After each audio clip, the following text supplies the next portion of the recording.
summer of 1936. Different kinds of memories offered themselves to me. We got our first wireless set that summer. Well, a sort of set. And it obsessed us.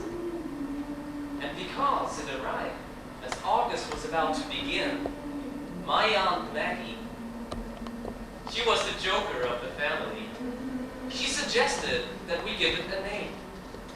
She wanted to call it Lugh, after the old Celtic god of the house. Because in the old days, August the 1st was La Lughnasa, the feast day of the pagan god Lugh. And the days and weeks of harvesting that followed were called the Festival of Lughnasa. But Aunt Kate, she was a national school teacher and a very proper woman. She said it would be sinful to christen an inanimate object with any kind of name, not to talk of the pagan god. So we just called it Marconi, because that was the name emblazoned on the set. And about 3 weeks before we got that wireless, my mother's brother, my Uncle Jack, came home from Africa for the first time ever. For 25 years, he had worked in a leper colony there, in a remote village called Ryanga in Uganda.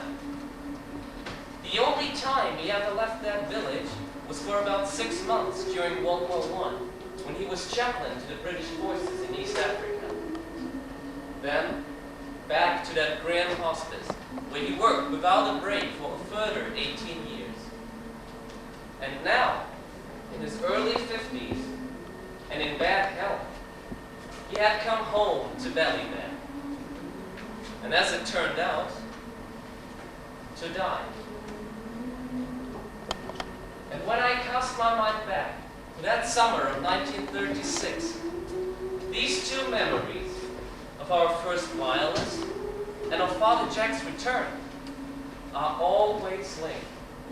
So that, when I recall my first shock at Jack's appearance, shrunken and jaundiced with malaria, at the same time, I remember my first delight, indeed my own, at the sheer magic of that radio.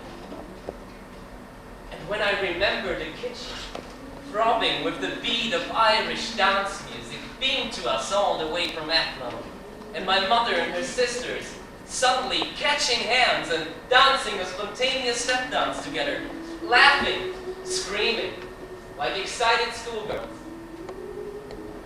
At the same time, I see that forlorn figure of Father Jack, shuffling from room to room, as if he were searching for something, but couldn't remember what. And even though I was only a child of 7 at the time, I know I had a sense of unease, some awareness of a widening breach between what seemed to be and what was, of things changing too quickly before my eyes, of becoming what they ought not to be. That may have been because Uncle Jack hadn't turned out at all like the resplendent figure in my head. Or maybe because it was I had witnessed Marconi's voodoo, deranged those kind, sensible women, and transformed them into shrieking strangers. Or perhaps it was during those Lughnasa weeks of 1936. We were visited on 2 occasions by my father, Gerry Evans. And for the first time in my life, I had a chance to observe him.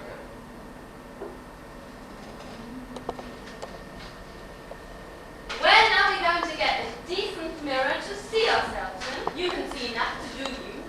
I'm going to throw that owl crack thing out. Indeed, you're not, Chrissy. I'm the one that broke it, and the only way to avoid 7 years of bed like to keep on using it. You can see nothing in it, except more and more wrinkles. Do you know what I think I might do? I think I might just start wearing lipstick. Do you hear this, Maggie? That young girl today is lipstick, tomorrow it's the gin bottle. I think I just might. As long as Kate's not around. Do you want to make a naked of yourself. Far too pale, and the almousy hair. Need a bit of color. What for? What indeed? Make a nice dress, that wouldn't it? God forgive me. Will you come to that Virginia, will you come? Bring your own cup and saucer and a bun. Mussolini will be there with his omelets in the air. Will you come to that Virginia, will you come?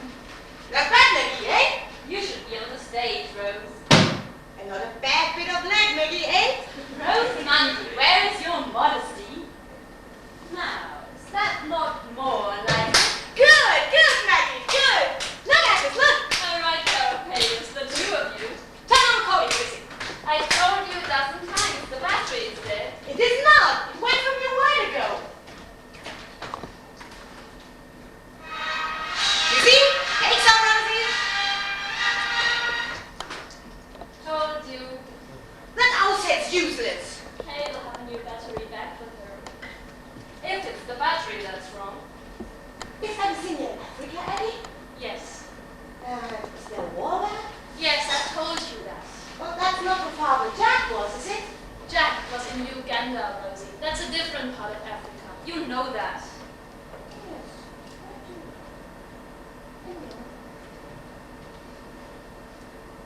I do. Will you vote for Devalera? Will you vote? If you don't, you'll be like Andy with his goat. Uncle Bill from Multi-Glass has a wireless office. Will you vote for Devalera? Will you vote? I'll tell you something, Rosie. The pair of us should be on the stage. The pair of us should be on stage, Aggie.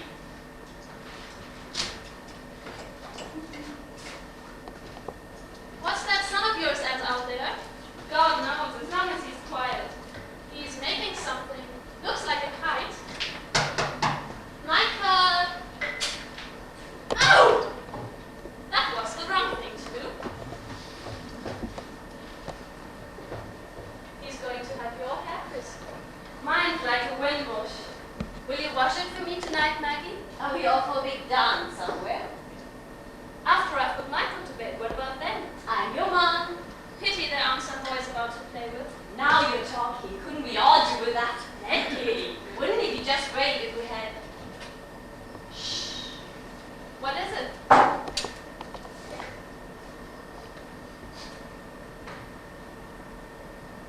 Thought I had found the jacket at the back door. I hope Kate remembers this beauty. She'll remember. Kate forgets nothing. There's going to be pictures in the hall next Saturday, Aggie. I think maybe I'll go. Yes. I might be meeting somebody there. Who's that? I'm not saying. Do we know him? I'm not saying.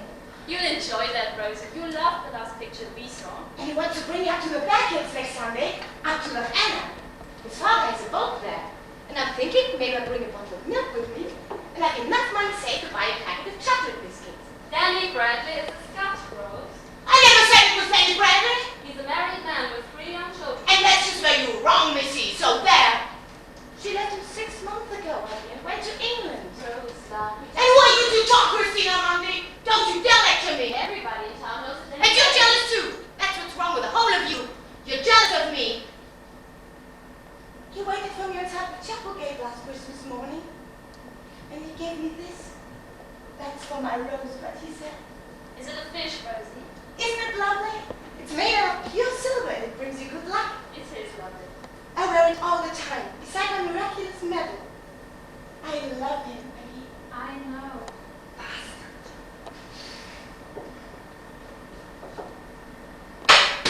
Summertime is nearly over. Blue Italian skies above. I said, Mister, I'm a rover. Can't you spare a sweet word of love? Chop, chop, chop, chop, chop, chop, chop, chop, chop, chop, chop, chop, chop, chop, chop, chop, chop, chop, chop, chop. For God's sake, I have an iron in there. How was I to know that? Did you see me ironing? Now you've lost it. Get out of my road, will you? Rosie, look, would you give me a hand with this? If we don't work a bit faster, we'll never get 2 dozen pairs finished this week.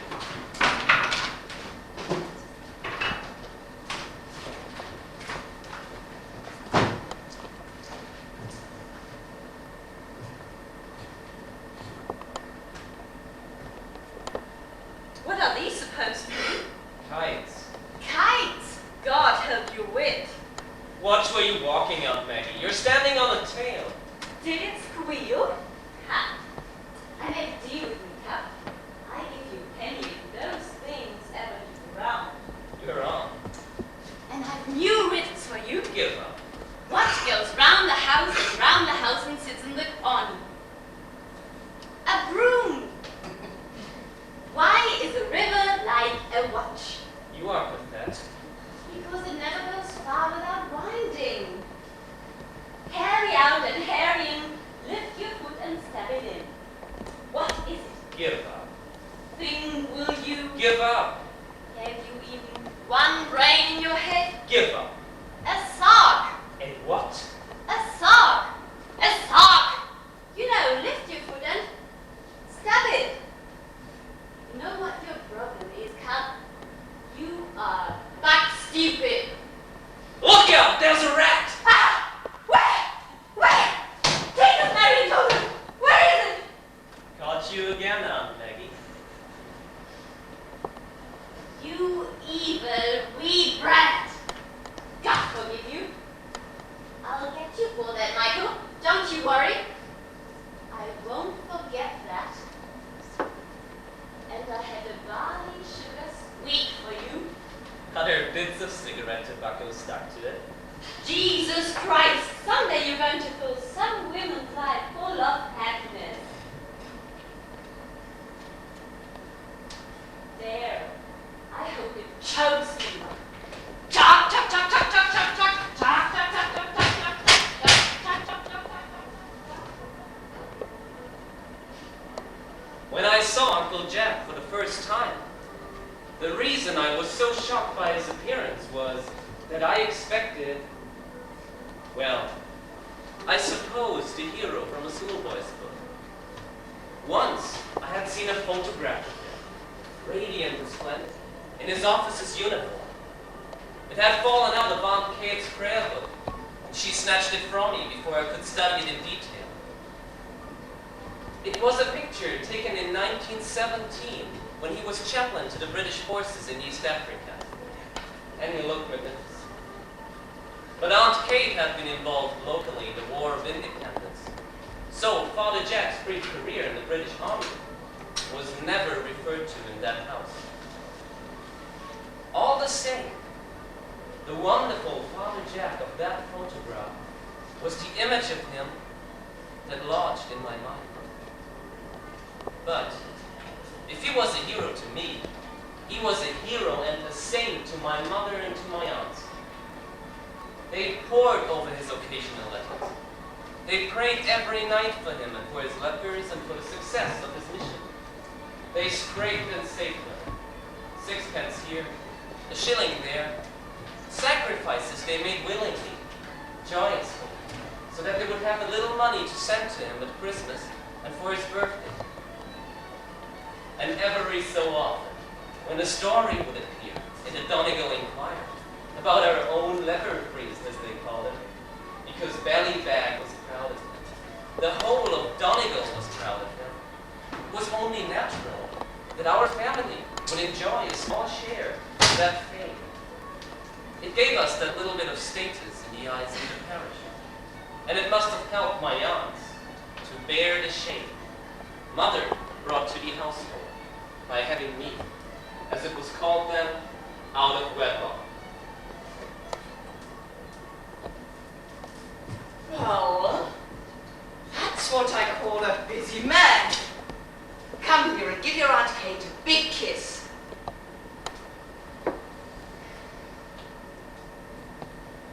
And what's all this? It's a kite, is it? It's 2 kites. Certainly it's 2 kites. And they are the most wonderful kites I've ever seen. And what are these designs? Their faces. I painted them. Good Lord, they put the heart across me. You did those? God bless us, they are scarifying. What are they? Devils, ghosts. I wouldn't like to see those lads up in the sky looking down at me. Hold on now. Do you know what this is? Of course you do. A spinning top, good boy. And this is the whip. Do you know how to use it? Indeed you do. Now, what do you say? Thanks. Thank you, Aunt Kate. Now, and what do I have in here? A new library book with colored pictures. We'll begin reading it at bedtime. And call me the moment you're ready to fly them. I wouldn't miss that for all the world. Do you know what is out there? Did you see Christina making 2 kites? Some kites are made. All by himself, no help from anybody.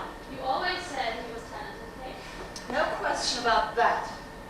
And very mature for his years. Very cheeky for his years. I think he's beautiful, Chris. I wish he was mine. Is that a spinning top he has? It's nothing. Oh, Kate, you have him spoiled. Where did you get it? Morgan's Arcade. And I'm sure he didn't even thank you. I know why you went into Morgan's. He did indeed. He's very manly. You wanted to see Austin Morgan. Every field along the road, they're all out of the hay and the corn. Because you have a notion of that owl Austin Morgan. Going to be a good harvest by the look of it.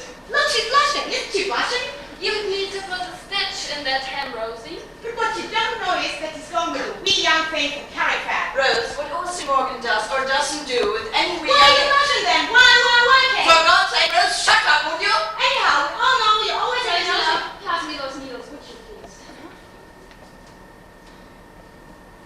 Are you tired? The road from town gets longer every day.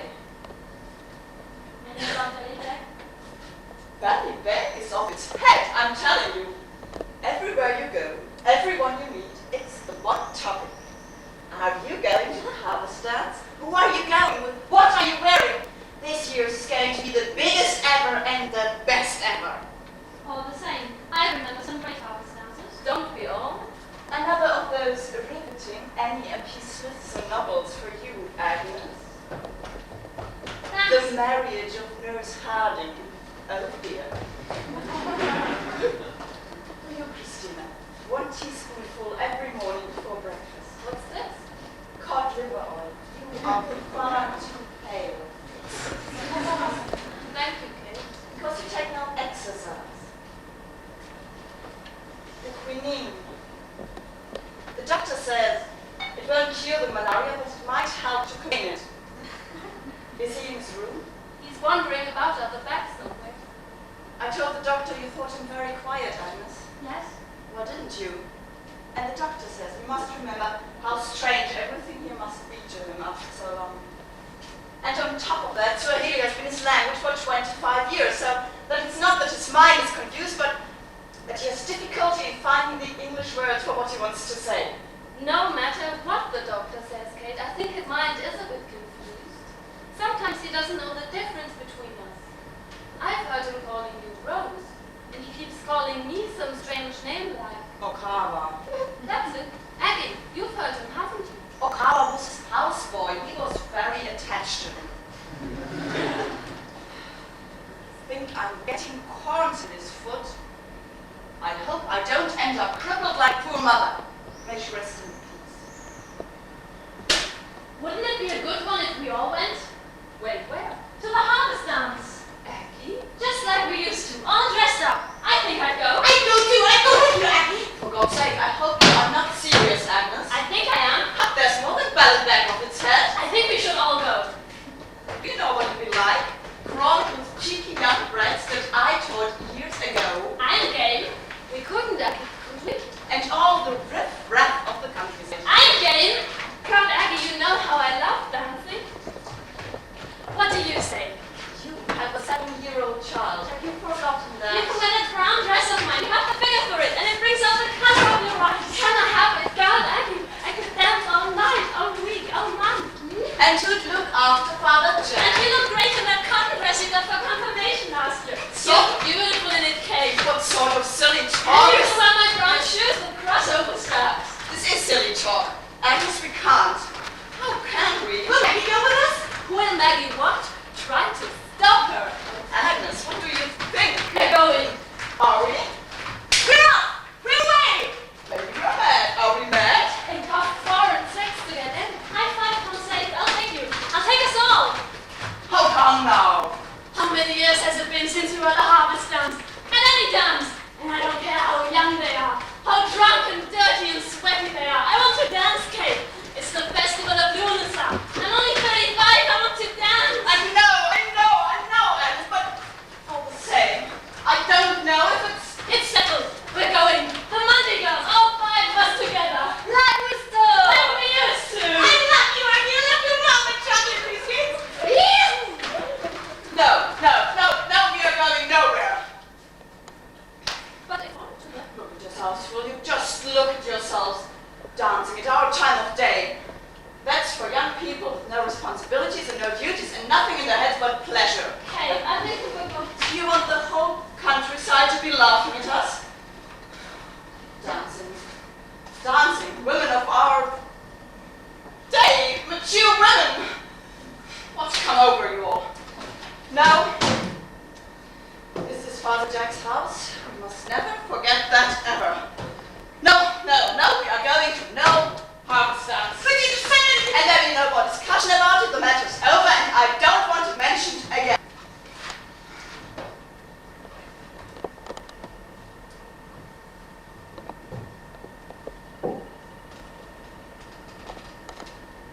The fox is back. Did you see him?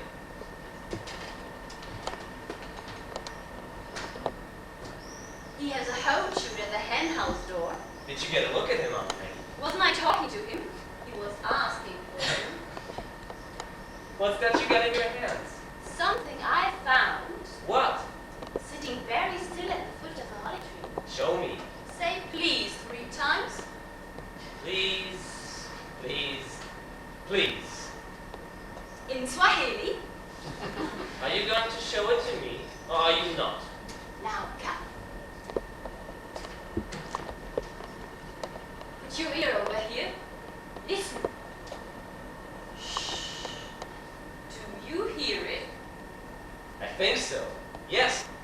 What do you hear? Something. Are you sure?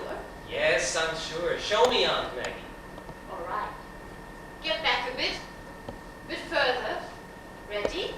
Yes.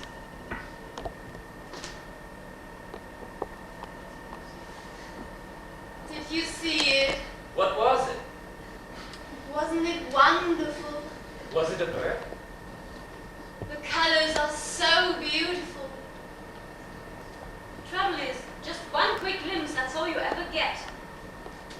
And if you miss that, What was it, Aunt Maggie? don't you know what it was? It was all in your mind. Now we're quits.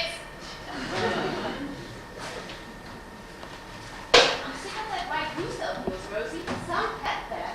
Look at the lump you forgot my arm. If you don't speak to him right. I know the speaking you get from me. The weight of my boot. Watch out, she's one of her cranky moves. Would you put some wood on that fire? See, I'm going to make some sort of bread. You're sit telling down, Maggie. wild woodbine, Maggie. Great! The tongues are a mile. What did I miss this time? You are all going Your to shoes, Rose. Maggie, all Your day shoes, long. Rose. The shoemaker says whatever kind of feet you have, only the inside of the soles are down.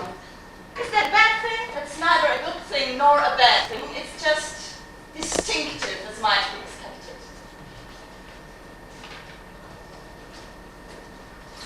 Look at the packet of white woodbine she got me. What's wrong with it? Only 9 cigarettes in them. They are so wild, one of them must have escaped on her. Maggie, doesn't Jack sometimes call you a coward too? Yes, what does it mean? Or cover with his houseboy? Kate said. Damn it, I thought it was Swahili for gorgeous. Maggie. That's the very thing we could do with here, a houseboy. The battery, the man in the shop says, we go through these things quicker than anyone in Belgrade. Good for us? I met the parish priest today. I don't know what has happened to that man, but ever since Father Jack came home, he can hardly look me in the eye. That's because you keep winking at him, Kate. He was always moody, that man. Maybe that's it. Paper, candles, match. The word's not good of the young Sweeney boy from the back hills. He was anointed last night. I didn't know he was dying. Not an inch of his body that isn't burnt. Does anybody know what happened? Some silly crank up in the back hills knows he's dying, the poor boy. Dies there moaning. What sort of prank? What do I know? What are they saying in the town? I know no more than I've told you, Christina. It was last Sunday week, the first night of the festival of Lughnasa, and they were doing what they do every year up down the back hills. Festival of Lughnasa? What sort of First they light a bonfire beside a spring well. Then they dance round it, and then they drive a cattle through the flames to banish the devil out of them. Banish the... You don't know the And first... this year there was an extra big crowd of boys and girls, and they were off their heads with drink. And then young Sweeney's trousers caught fire, and he went up like a torch. That's what happened. Who filled your head with that nonsense? They do it every news, I'm telling you. That's what happened. They are savages. I know those people from the back hills. Savages, that's what they are. I've taught them. And what pagan practices they have are no concern of ours. None whatever. It's a very sorry day to hear talk like that in a Christian home. A Catholic home. All I can say, Rose, is that I'm shocked and disappointed to hear you repeating rubbish like that. That's what happened, I'm telling you. All the same, it would be very handy in the winter time to have a wee houseboy to feed the hens. Chop, chop, chop, chop, chop, chop, chop, chop, chop, chop, chop.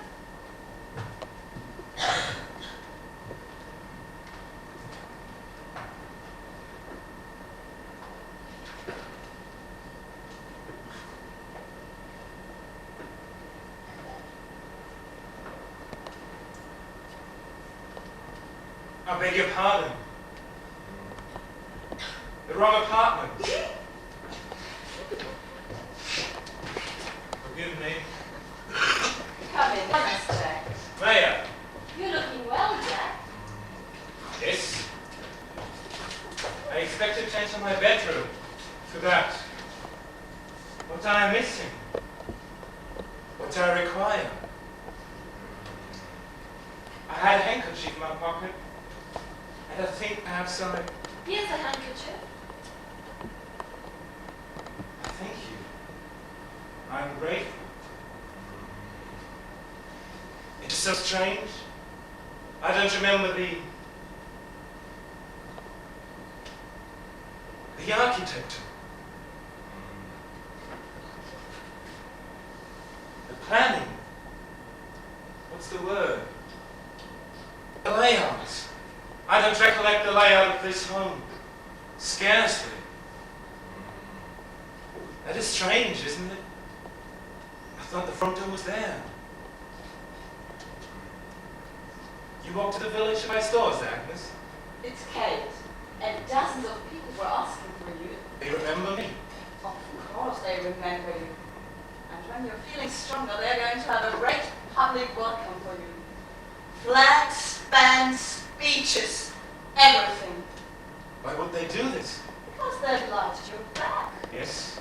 Because they're delighted you are home. I'm afraid I don't remember them. I couldn't name 10 people in Bellyberg. It will all come back to me, don't worry. Perhaps. I feel the climate so cold, if you'll forgive me.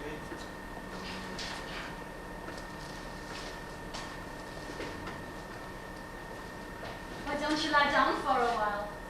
I may do that. I thank you. You're most kind.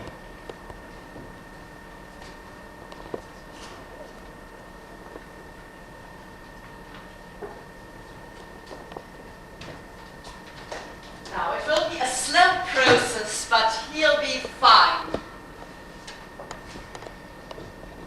Apples, butter, margarine, flour.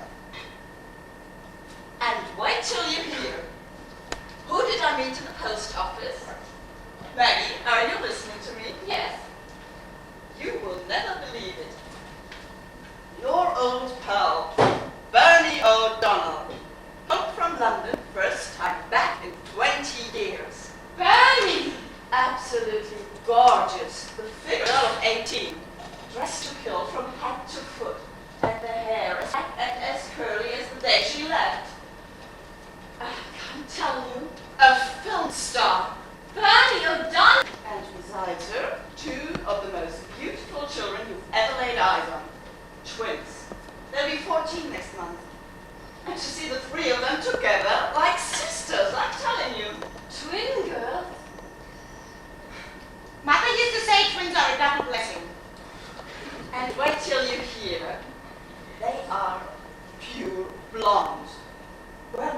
rather blonde hair come from, I asked her. Her father, Erik, she said, is from Stockholm. Stockholm. Where is Stockholm, Maggie? So there you are, Bernie O'Donnell, married to a Swede. Asking for you, Maggie. How were you doing? What were you doing? How were you looking? Were you as light-hearted as ever? Every time she thinks of you, she says she has the memory of you hiding behind the turf stick, passing a cigarette between you, and falling about laughing about some boy called, what was it? Curly somebody. Curly McDade. An Egypt fellow. Born as an egg at 17. Bernie O'Donnell. Oh my goodness. Will she be around for a while? Leaving tomorrow. We won't see her soon. That's a pity. You've got some flour on your nose, Maggie. When I was 16, I remember slipping out one Sunday night. It was this time of the year, beginning of August, and Bernie and I met at the gate of the workhouse, and took the pair of us to a dance in art straw. I was being pestered by a fellow called Tim Carling at that time, but it was really Brian McGuinness that I was keen on. Remember Brian? With the white hands and the longest eyelashes you ever saw. But of course, Brian was crazy about Bernie. Anyhow, the two boys took us on the bars of their bikes and off the four of us to Artstraw. 15 miles each way. Gerry had known. May he rest in peace. And at the end of the night, there was a competition for the best military two-step. And it was down to the 3 couples. The local cat from Artstraw, Weech and myself, he was really up to there on me, and Brian and Bernie. And they were just so beautiful together, so stylish. You couldn't take your eyes off them. People just stopped dancing and gazed at them. And when the judges announced the winners, they were probably blind drunk. Naturally, the local couple came first.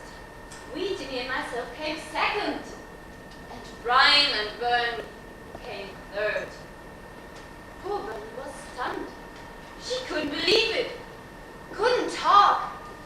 Wouldn't speak to any of us for the rest of the night. Wouldn't even cycle home with us. And she was right, too. They should have won. They were just so beautiful together. And that was the last time I ever saw Brian McGuinness. Remember Brian with the white hands? The next thing I heard, he had left for Australia. She was right to be angry, Bernie. They should have won. I know it wasn't fair. It wasn't fair at all. They must have been blind drunk, those judges. Whatever they were. Working now, Christina? What's that? My honey. Yes, sure.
Ginger Rogers has seen better days.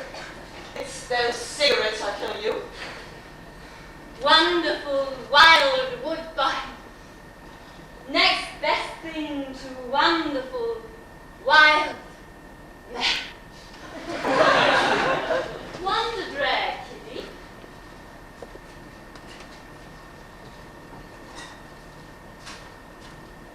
Go and wash your face. For goodness sake, tie those laces. Yes, miss. Where's Michael, Chrissy? Working at those kites, isn't he? He's not, he's gone. He won't go far. But he was there 10 minutes ago. You're right. But if he goes down to Just John very come along for Now, once, who's will you? making the tea this evening? Who makes the tea every evening? The connection seems to be alright. Christina, please take that surface off. Maybe a bath has gone. If I knew what a bath was. Have you no sense of propriety? If you ask me, we should throw it out. I'd be all for that. It's junk, that's it. God damn it, bloody useless! Oh, and you'll buy a new one, Agnes, won't you? You'll buy it out of your glove money. It was never any good. I thought what you and Rose earned knitting gloves was barely sufficient to clothe the pair of. This isn't your classroom, Kate. Now it stretches to buy a new wireless. Wonderful!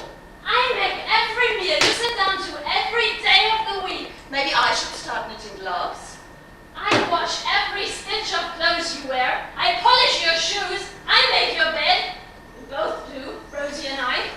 Paint the house, sweep the chimney, cut the grass, save the turf. What you have here, Kate, are two unpaid servants. And do you know what your nickname at school is? The Gander. Everybody calls you the Gander. Guess who's here? Come here till you see. Look who's coming down the lane. Who's coming? I only got a glimpse of him, but I'm almost certain it's... Who is it? It's Gerry Evans, good. Oh, my. He's at the bend in the lane. Oh, Jesus Christ. How dare Mr. Evans show his face here? There's no welcome for that creature here. Oh, I don't see why we should. That's nothing in the house. Big crowd coming here and upsetting everybody. Has anybody got their shoelaces? I didn't say that they're not. Maybe it's a cake. Maybe I certainly won't say that in this house. And Father Jack may have something to say to Mr. Evans. Where's my woodbine? Yes, quite normally. Be very calm and very dignified. Stop peeping out, Rose. There's nobody coming at all. Let me see. You imagined it, Maggie. Oh, God. Is that all? Yes, he is. And he's right there, he is. Show me. I see a walking stick. Yes. And a straw hat. Yes. Is Mr. Evans all right? Yes, there he is. Off we go. Look at the state of me. Well, I said him. How close is he? I couldn't look that man in the face. I just hate him. Hate him. That's a very unchristian thing to say, Rose. There's no right to talk like that. Look at my hand, Kate. I'm shaking. No, you're not shaking. You're perfectly calm and you are looking beautiful. And what you are going to do is this. You meet him outside. You tell him his son is perfectly healthy and happy, and then you send him packing. Yourself and mine are managing quite well without him, as you always have. Just ask him in, and give the creature his tea. And let him stay the night if he wants to. But in the outside loft and alone. Now I brought a newspaper home with me. Did anybody see where I left it? It's beside the firewood, Kate.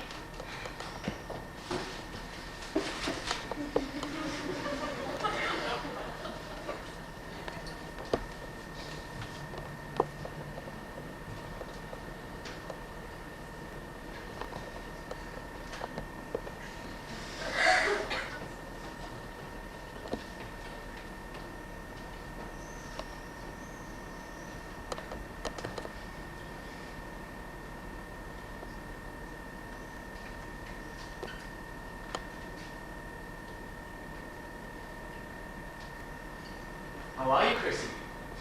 Great to see you. Hello, Gerry. How have you been for the past 6 months? 13 months. 13? Never. July last year, July the 7th. Wow. Where does the time go? 13. Whew.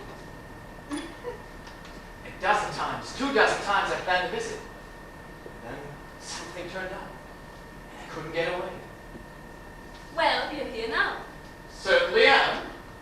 And that was a bit of good fortune.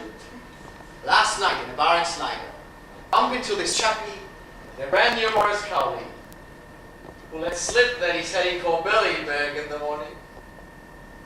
Billyberg? Something familiar about that name. So, here I am, in the flesh, as a matter of interest. Bit of good luck that, wasn't it? Yes.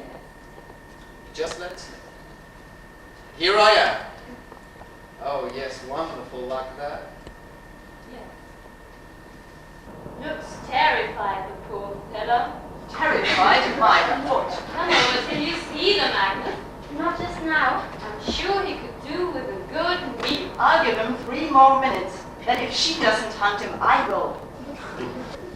You're looking wonderful, Chrissy. Really great. My hair's like a wind bush.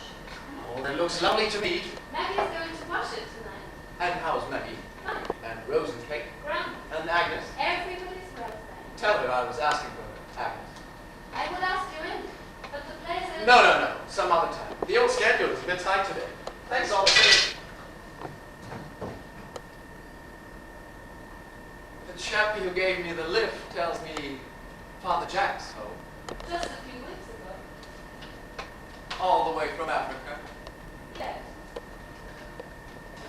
Safe and sound. Yes. Terrific. Lucky man. Yes.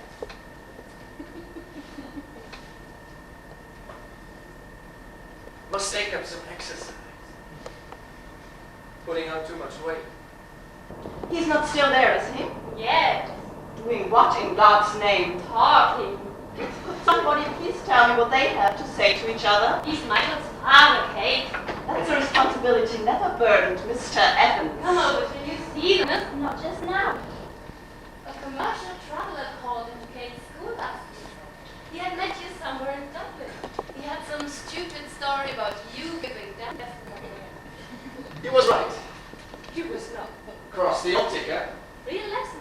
All last week. What else? Strictly ballroom. You're the one who should have been giving them. You were always far better than me, don't you remember? Oh, yes. That was fun, wasn't it, last? I enjoyed that. And people came to you to be taught. Don't look so surprised. Everybody wants to dance. And thousands of pupils. Millions. 53. I'm a liar. 51. And they all drifted away when the good weather came. Shame, really. Oh, yes, I enjoyed that. But I've just started a completely new career. Never been busier. Gramophone salesman. Agent for the whole country, if you don't mind. Minerva Gramophones. The wise buyer. Sounds good, Gerry. Fabulous. And all I've got to do is get the orders, pass them on to Dublin. It's a big enterprise, Chrissy. One very big enterprise. And it's going all right for you? Unbelievable. The wholesaler can't keep up with me, though. You see, this country is gramophone crazy, I'm telling you. Give you an example. Day before yesterday, just west of Ottery.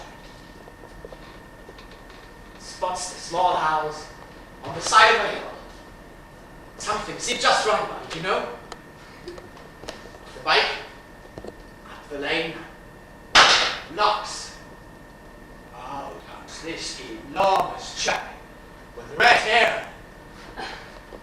What are you laughing at? Promise you. I show him the brochures. We talk about them for 10 minutes. And just like that, he takes 4. 1 for himself and 3 for the merry daughters. You took 4 gramophones. 4 brochures. He'll buy. I promise you, he'll buy. Tell you this. People thought gramophones would be a thing of the past when radios came. But they were wrong. in my experience, don't turn around. He's watching us from behind that bush. Pretend you don't know. It's just carry on. This all his stuff here? He's making kites, if you don't mind. Unbelievable. Got a glimpse at him at the foot of the lane. He's just enormous. He's at school, you know. Never. Wow. Since when? Since Christmas, Kate got him in early. Fabulous. And he likes it? He doesn't say much. He loves it. He adores it. They all love school nowadays. And he'll be brilliant. Actually, I intend to bring him something small. No, his aunt has it for him. Just a token, really. As a matter of fact, I was looking at a bike at Little Penny last Monday. But they only had it in blue, and I thought black would be, you know, more manly. They took my name and all. Call next time I'm down there. Are you busy yourself? Just the usual housework, looking after his lordship. Give Agnes and Rose a hand in knitting, the odd bit of sewing. Pity you don't sell sewing machines. That's an idea. Do the two jobs together make an absolute fortune. You have the most unbelievable business head, Chrissy.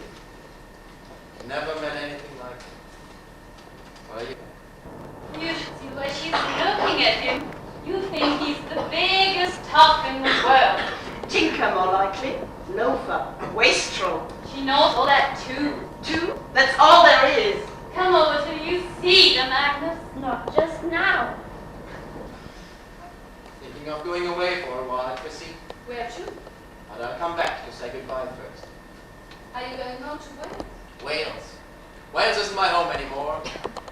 My home is here. Well, Ireland. To Spain, as a matter of interest. Just for a short while. To sell gramophone? God, no. You'll never believe this. To do a spot fighting. With the International Brigade. The company leaves in a few weeks. It's ridiculous, isn't it? But you know old Gerry when the blood's up. Bang, bang, bang! Missing everybody. Are you serious? A bit surprised myself, as a matter of interest. What do you know about school? Not a lot. A little. Enough, maybe. Yes, I know enough. And I thought I should try my hand at something worthy for a change. Give Hans a big cause, and he won't let you know. It's only the everyday stuff he's not so successful at. Anyhow, I've still to enlist. He's still watching us. Things you can't see. I wouldn't mind talking to him. He's a bit shy, you know. Naturally. And I'm a stranger to him practically. Does he know my name? Of course he knows your name. Good. Thanks. Well, maybe not so good. He's a very handsome child. With your eyes, the lucky boy. Good for you, Aggie. What did you do to it? I didn't touch it. Turn the thing off, Agnes. So you've got a gramophone. You should have told me. I could have bought it for your Hotz. It's a wireless set. Ah, very posh. Doesn't know half the time. Aggie says it's in the book John. Well, I'll take a look at it if you want me to. No, some other time. When you come back. And Agnes as well? Fine. All your sisters. Agnes was the one that seemed to object to me the least. Good tune. Gerry. You're watching us. Oui. Maggie and Abby's from the kitchen window. Oh, so. And Kate. And Father Jack. Glad to see you. Terrific. They are dancing. What? They are dancing together. God forbid you. He has her in his arms. He has not. Animal. There's nothing wrong with God, Aggie. Oh God, what sort of fool is she? He's a beautiful dancer, isn't he? He's leading her astray again, Maggie. Look at her face. She's easy led. Come over till you see them, Agnes. I'm busy. For God's sake, can't you see I'm busy? That's all that ever reached ever could do well. Done.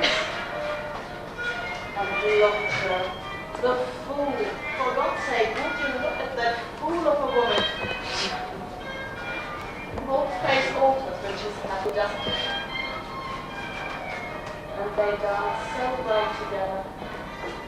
They are such a beautiful couple. She's as beautiful as Bernie O'Donnell any day. You know the word? I never know the word. Neither do I. Doesn't matter. It's a small point. Marry me, Miss. Are you listening to me? I hear you. Will you marry me when I come back in 2 weeks? I don't think so. I'm mad about you. You know that. I've always been mad about you. When you're with me. Leave this house and come away with me. But you walk out on me. You wouldn't intend to, but that's what would happen because it's your nature and you couldn't help yourself. Not this. This time it'll be different. Don't talk anymore. No more words. Just dance me down the lane and then you... But this time it'll be different. It'll be just amazing. It'll be just unbelievable.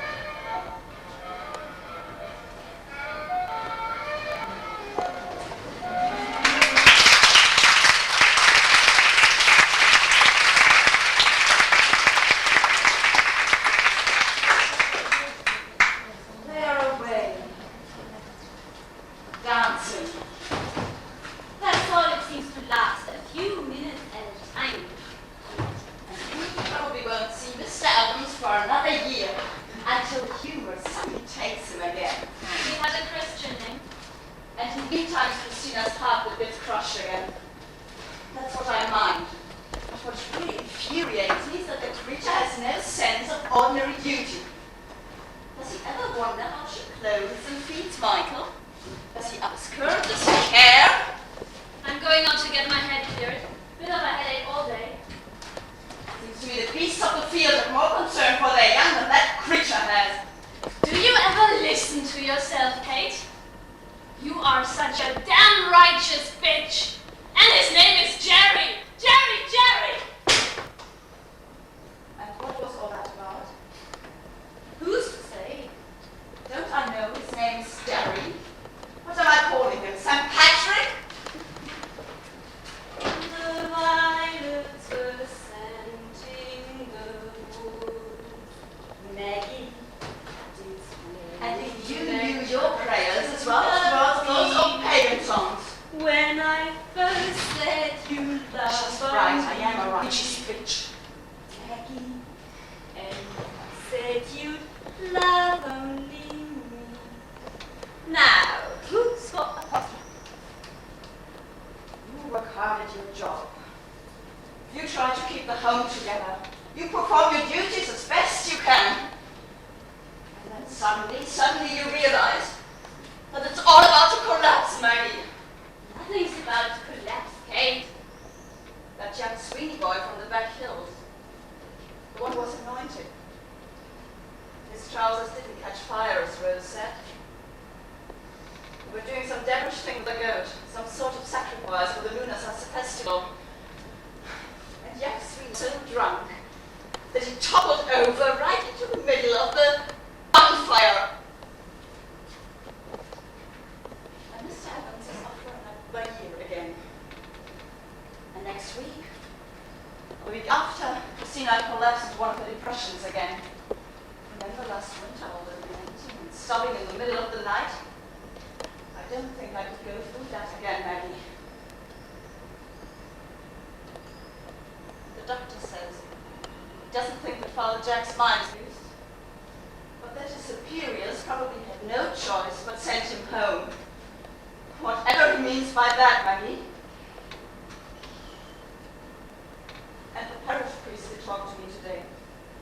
He said the numbers in the school are falling, and that'll be a job for me after the summer. But the numbers in the school aren't falling, Maggie. Why is he telling me lies? Why does he want rid of me? And why has he never come out to visit Father Jack? If he gives me the push, all five of us will be turned together all day long. We can spend our days dancing to Marconi.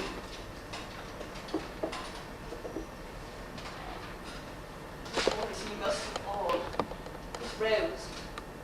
If I died, if I lost my job, if the house were broken up, what would become of Rosie?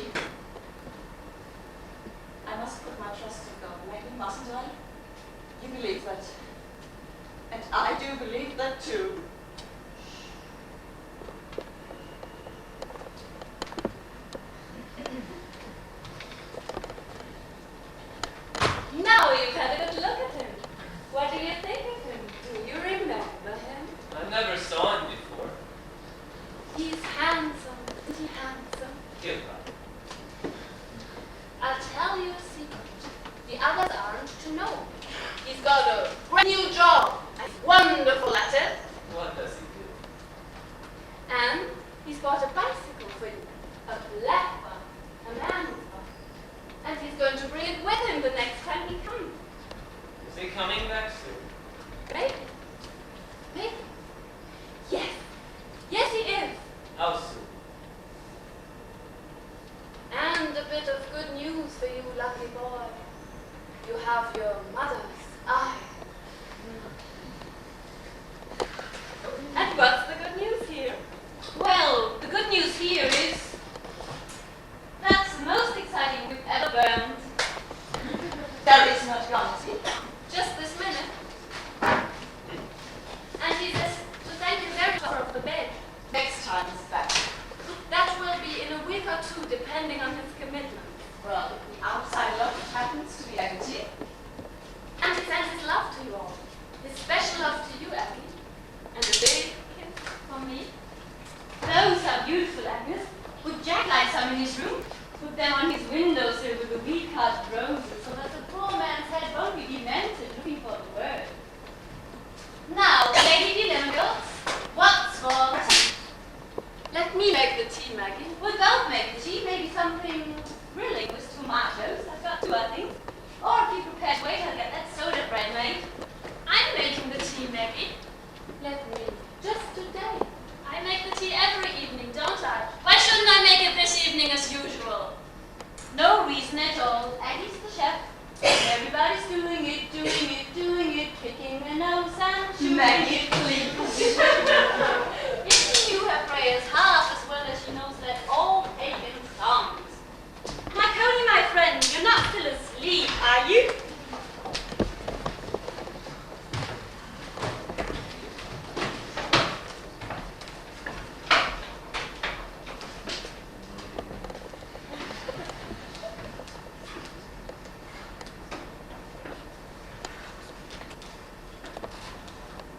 If anybody is looking for me, I'll be down at the bank of the river for the rest of the...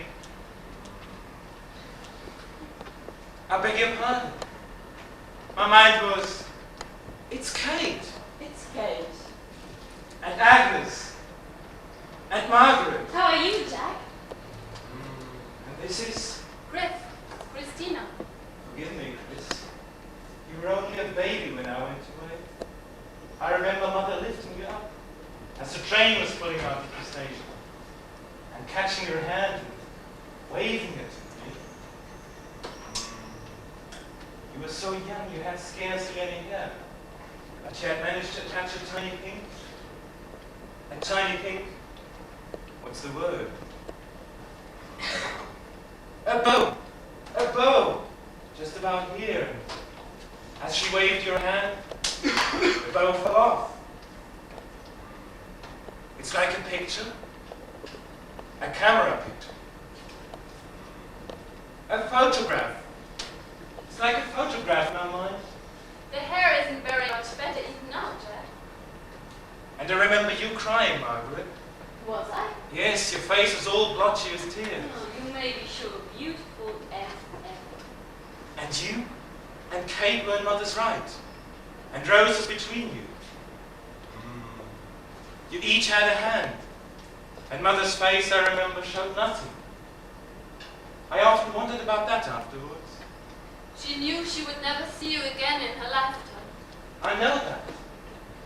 But in the other life, do you think perhaps Mother didn't believe in the ancestral spirits? Ancestral. What are you blathering about, Jack?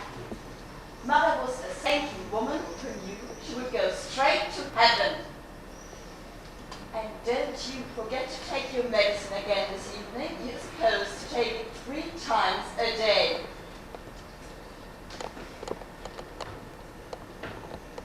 One of our priests took so much quinine that he became an addict and almost died. A German priest, Father Schepaggi, he was rushed to hospital in Kampala, but they could do nothing for him. So Okawa and I brought him to our local medicine man. And Karl Schepaggi lived until he was 88.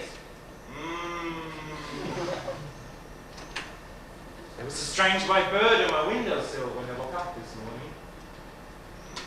That's Rosie's pet rooster. Keep her away from that thing. Look at the lump it look at it, Mom. One of these days I'm going to wring its neck.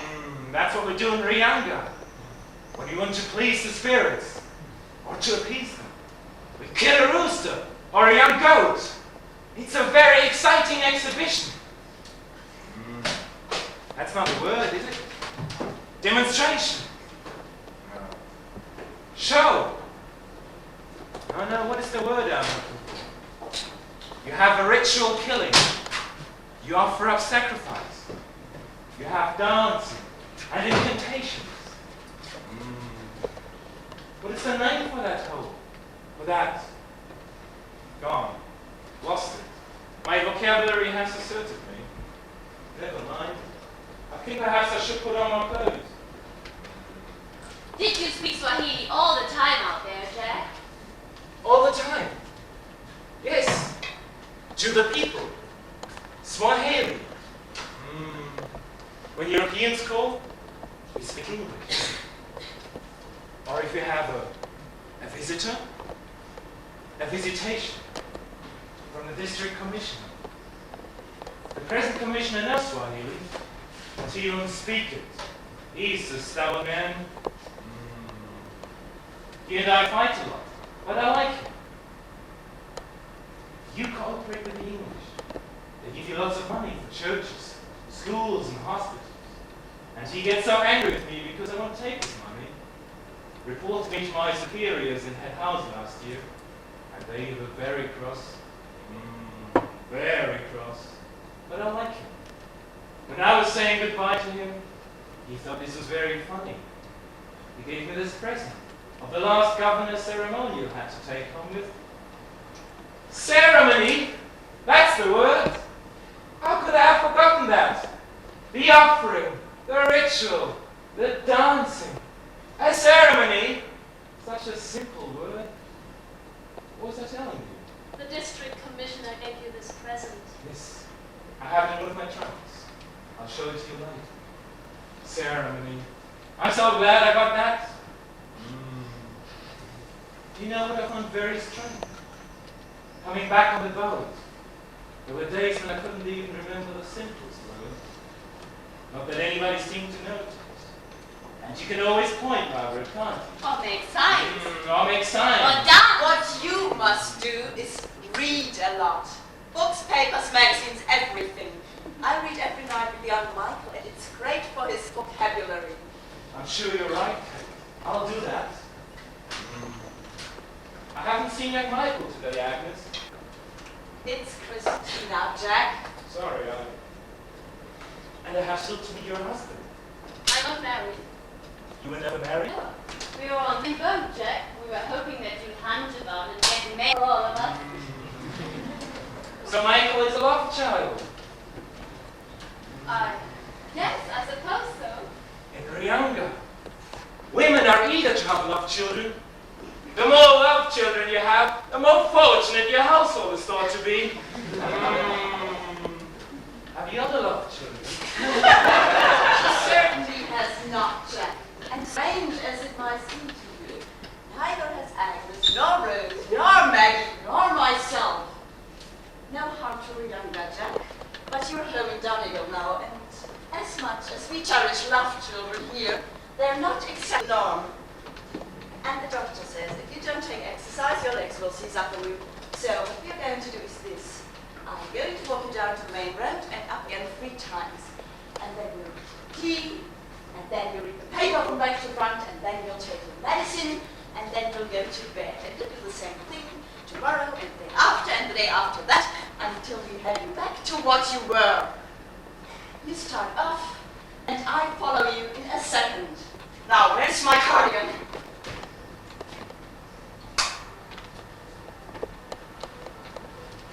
Some of Aunt Kate's forebodings were not all that inaccurate. Indeed, some of them were fulfilled before the festival of Lughnasa was over. She was right about Uncle Jack.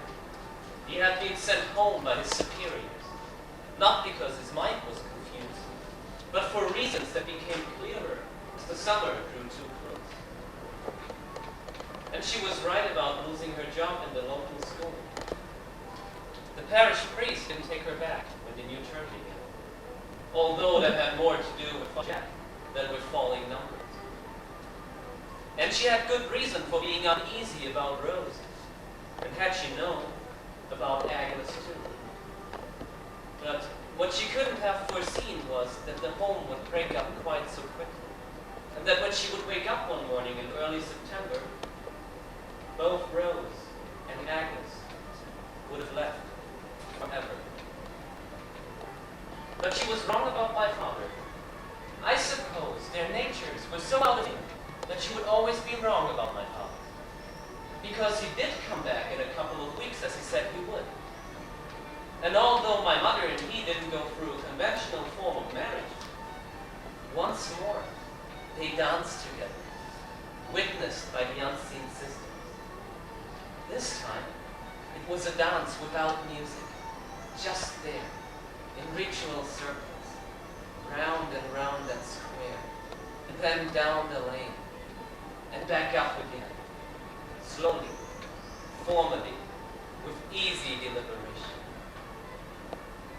My mother, with her head thrown back, her eyes closed, and her mouth slightly open. My father, holding her just that little distance away from him, so that he could regard her upturned face. No singing, no melody, no words, only the swish and the whisper of their feet across the grass.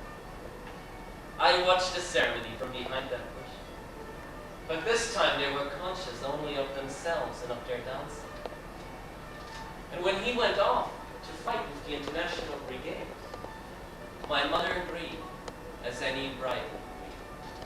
But this time, there was no sobbing, no lament, collapse into a depression.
Now, who can we get to teach you to write? I know how to write. You don't. I learned at school last Easter, but you can't write.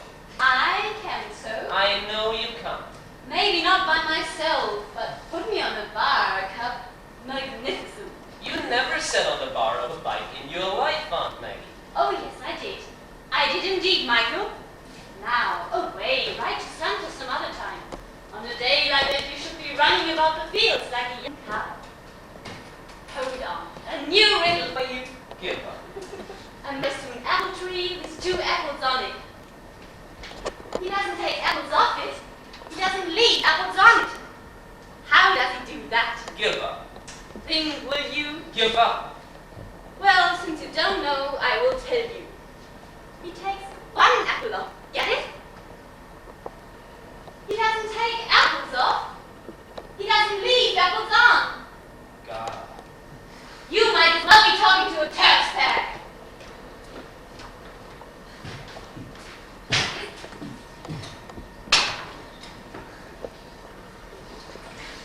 Did I hear the church bell ringing?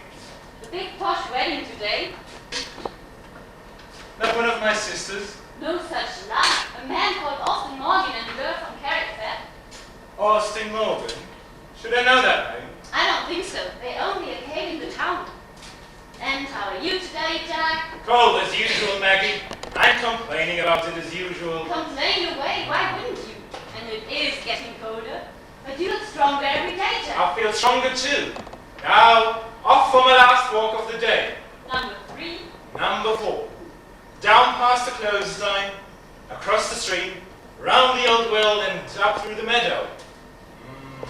And when that's done, Kate won't have to nag at me. Nag. Nag. That's not a word, is it? Nag. Sounds funny. Nag, yes, to keep on at somebody. Yes. Nag. Good. So my English vocabulary is coming back too. Great. Nag. Still sounds a bit strange. Time for another walk, Jack. Just about to set out to number 4, Kate. And thank you for peeping at me. No sign of Rosenfeld yet. They said they'd be back for tea. They are away picking bilberries. You used to pick bilberries, do you remember? Beside the old quarry. The very place. Mother and myself. Every Lughnasa. The annual ritual. Of course I remember. And then she'd make the most wonderful bilberry jam. And that's what you took to school with you. Every day, all through the winter. A piece of soda bread and bilberry jam. But no butter. Except on special occasions. When you had scones. And for some reason they were always buttered. I must walk down to that old quarry one of these.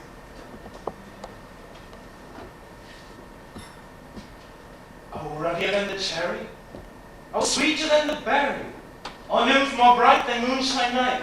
Like evenings, blithe and merry. Where on earth did that come from? You see, Kate, it's all coming back to me. So you'll soon begin saying mass again. Yes, indeed. Here in the house? Why not? Perhaps I'll start next Monday. The neighbors would join us, wouldn't they? They surely would. A lot of them have been asking you already. How will we let them know? I wouldn't worry about that. Words get about very quickly. What Okawa does. You know Okawa, don't you? Your houseboy?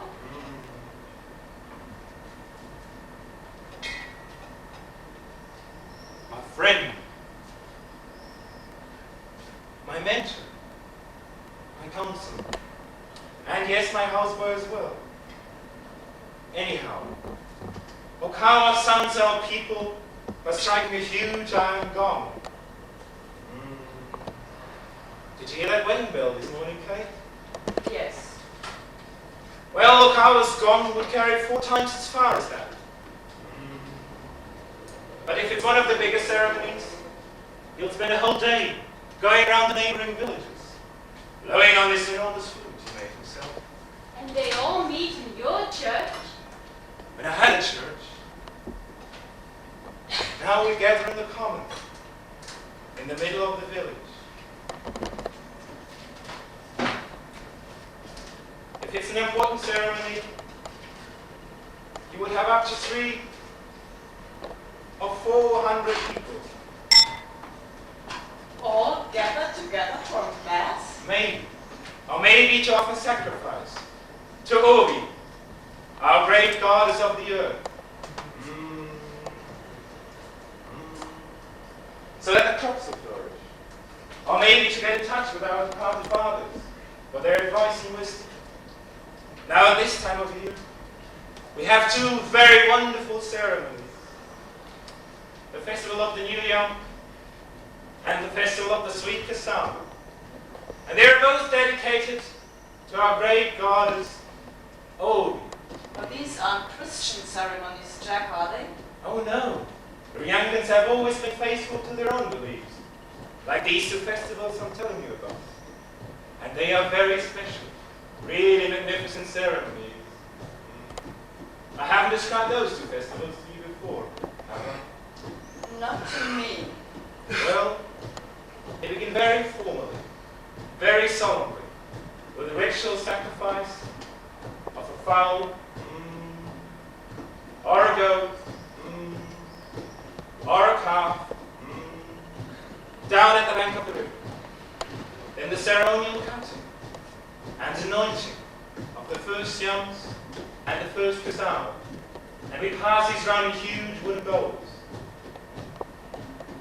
Then the incantation, a chant really, that expresses our gratitude, and that also acts as a rhythm or a percussion for the ritual dance. And then, when the Thanksgiving is over, the dance continues. And the interesting thing is that it grows naturally into a secular celebration, so that almost imperceptibly, the religion ends and the community celebration takes over. And that part of the ceremony is a real spectacle. We light fires around the perimeter of the circle, and we paint our faces with colored powders, and we sing local songs, and we drink palm wine. It is the most wonderful sight I have ever seen. And then we dance, and dance, and dance. Children, men, women, most of them leprous, many of them with misshapen limbs, with missing limbs, dancing, believe it or not, for days on end. That palm wine, they jellied out in corn, you lose all sense of time. Oh yes, the Ryangans are a remarkable people. There is no distinction between the secular and the religious in their culture.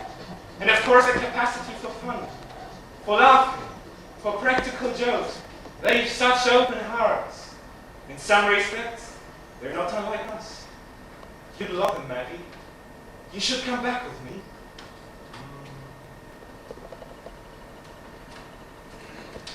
How did I get into all that? You must stop me from telling these long stories.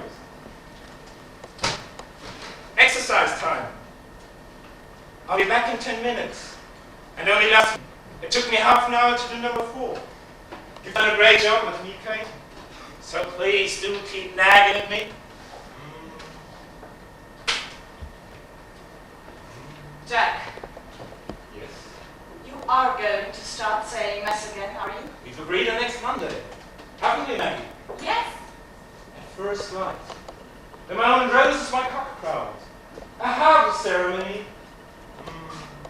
You'll have to find a big gong somewhere, Kate.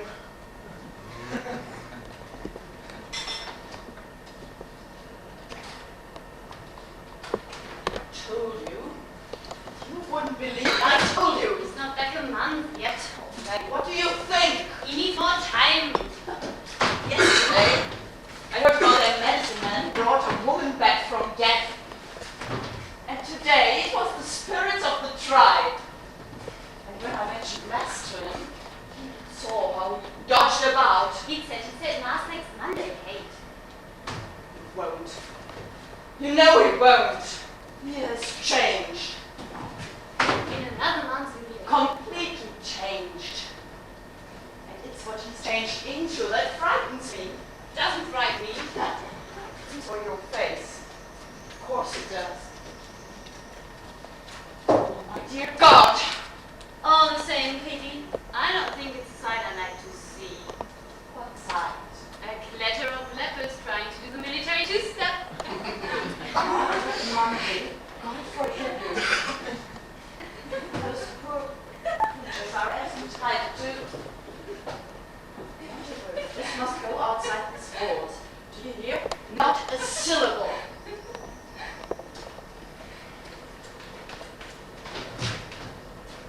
False modesty, Chrissy. You know you're a great dancer. No, I'm not. You should be a professional dancer. You're talking rubbish. It's not smell the gardening. We've done that. And down the lane and up again without music. And that's enough for one day. Tell me about signing up. Was it really in a church? I'm telling you, it was unbelievable. A real church? A Catholic church, as a matter of fact. I don't believe a word of it. Would I tell you a lie? And up at the end, in the sanctuary, there were 3 men. 2 of them wore trench coats.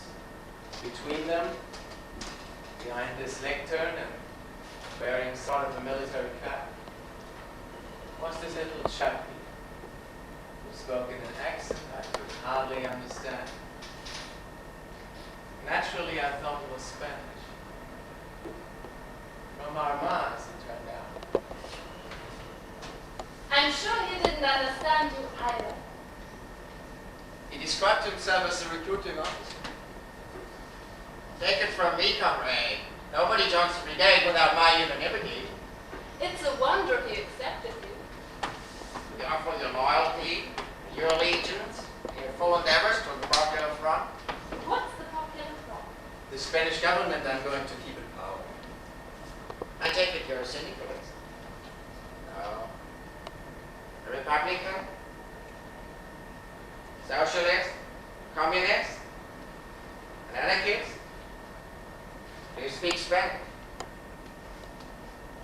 Can you make explosives?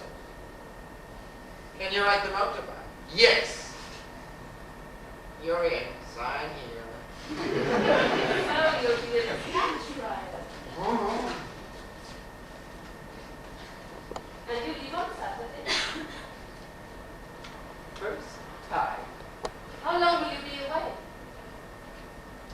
As long as it takes. Sort the place out. Seriously, Gerry? I don't know. Maybe a couple of months.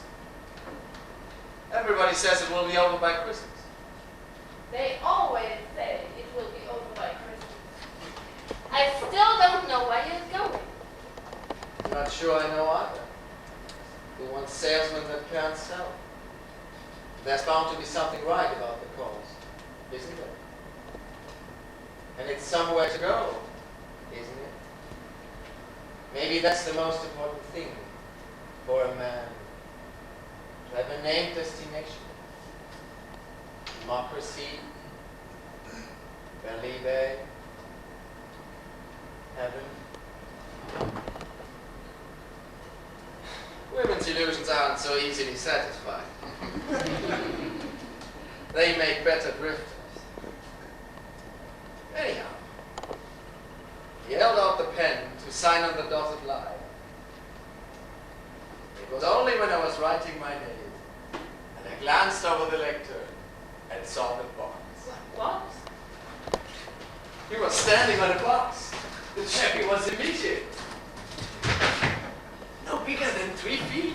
Gerry, Honestly, when we were having a drink afterwards, he told me that he was invaluable to the brigade because he was a master at disguising himself. Gerry, you are... Let's go down to the old well. We're going nowhere. Come inside and take a look at this wireless. It stops and starts whenever it feels like it. Chrissy, I know nothing about radio. I'm so genius at them. I told you, Chrissy, I don't even know how to switch them on. You can try, can't you? Come on. Michael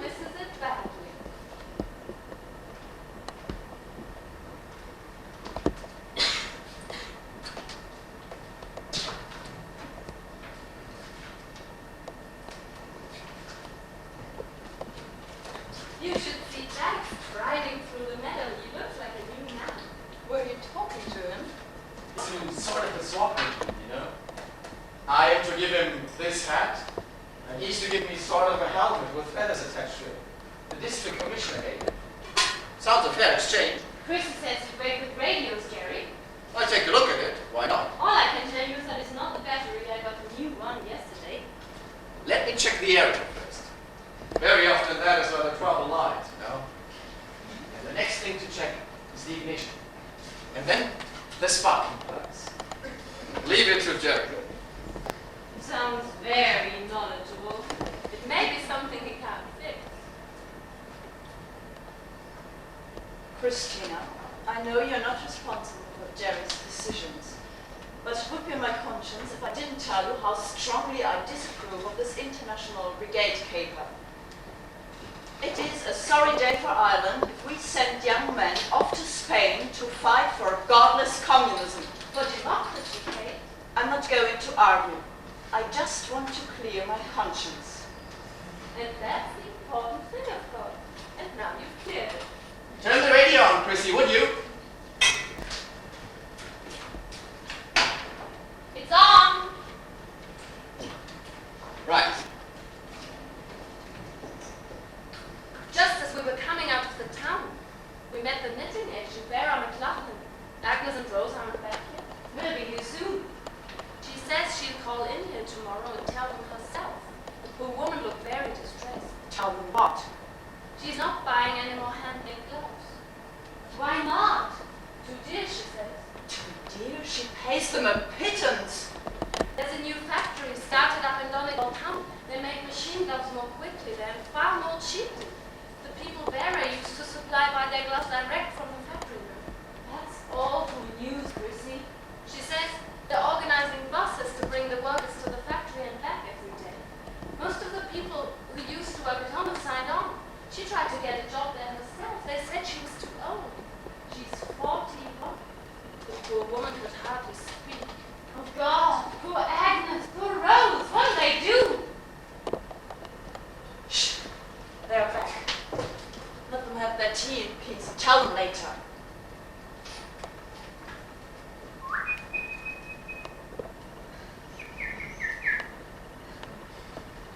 Who is that beautiful woman? Gerry? Up here, Maggie. Where? On top of the sycamore tree. Mother of God. Come up here. What are you doing up there? You can see into the future from up here, Maggie. The tree's safe, Gerry. Please come down. Come up.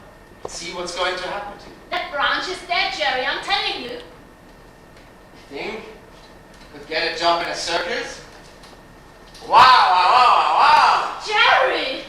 He flies through the air with the greatest of ease. Whee! Stop it, Gerry! Stop it! That daring young man on the flying trapeze. You're going to fall! I'm not looking. I'm not watching. That clown of a man is up on top of the sycamore. Go out and tell him to come down to receive. He's fixing the aerial. He's going to break his neck, I'm telling you. As long as he fixes the wireless first. How are the berries, Agnes? Just that bit to right. We should have picked them a week ago.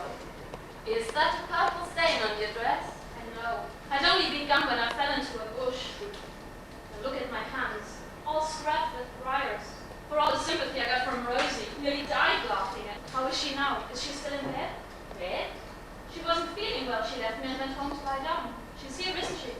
I haven't seen her. Have you? No. When did she leave you?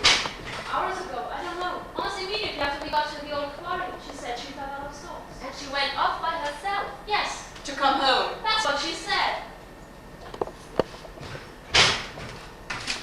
She's not in her bed. Oh, God. Where could Stop she... the beginning, Agnes. What exactly happened? Nothing happened. Nothing at all. We left her together. When was it? Just after 1 o'clock. That means she's been missing for over 3 hours. We walked together to the old quarry. She was chatting away as usual. I had my bucket and she had her 2 cans. Go on, go on. And just after we got there, she said she wasn't feeling well. I told her not to bother about the bilberries, just to sit in the sun, and that's what she did. For how long? I don't know, 5, 10 minutes. And then I fell into the bush, and that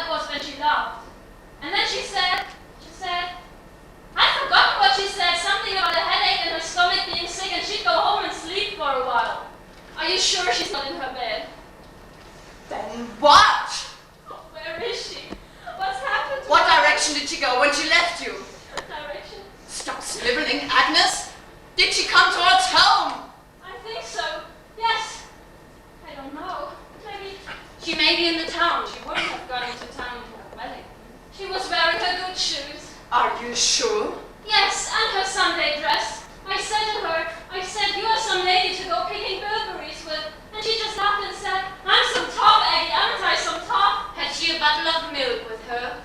I think so. Yes, in one of her cans. Had she any money with her? She had half a crown. That's all she has. Danny Bradley. What? Who? Danny Bradley. Not Anna, up in the back hills. God, no. What? What's this? What about the back hills? She has some stupid notion about that Scott Bradley. She believes he's in love with her. He gave her a present last Christmas. So she said.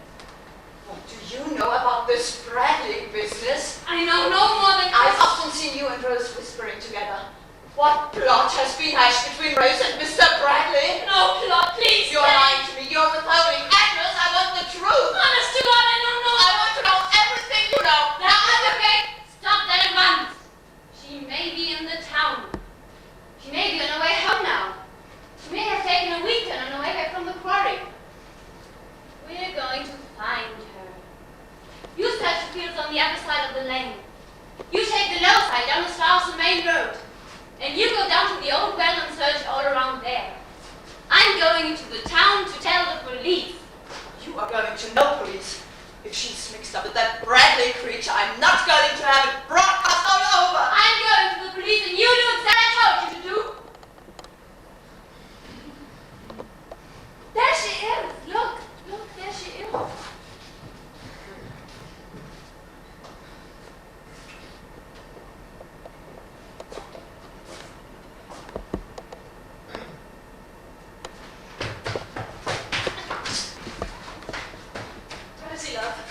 We were beginning to get worried about you.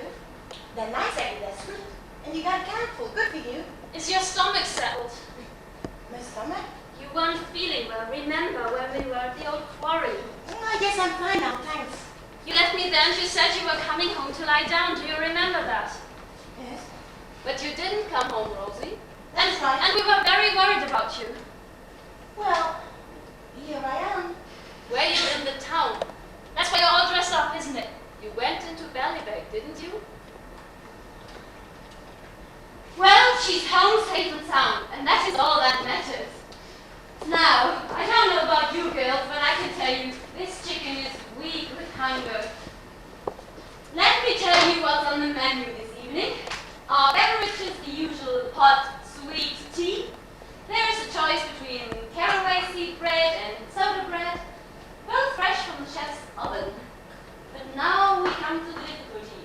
There are only 3 eggs between the 7 of us. I wish to God you persuade that white rooster of yours to make eggs for us, Rosie. There are 8 of us, Maggie. How are they? Oh yes, the soldier, the Sigmund. Not a great larder, but a nice challenge to someone like myself. Right. My suggestion is eggs Ballybeg. In other words, scrambled and served on lightly toasted caraway seed bread, followed, for those so inclined, by one magnificent wild woodbine. Everybody happy? Excellent, Margaret. Settled. Next Sunday we'll pick some more bilberries, Rosie. All right. Remember the cans you had. You had your own 2 cans, remember. Did you take them with you? Where to, Aggie? To the town, wherever you went. I hid them at the quarry behind the stone wall. They're safe there. I'll go and pick them up later this evening. Does anybody know where my overall is? Time across your bed, and you need to bring something, Rosie. I'll change first, Maggie. Be quick about it. How many pieces of toast do you want? All that loaf. And go easy on the butter, that's all we have. Now, parsley and just a bit of basil.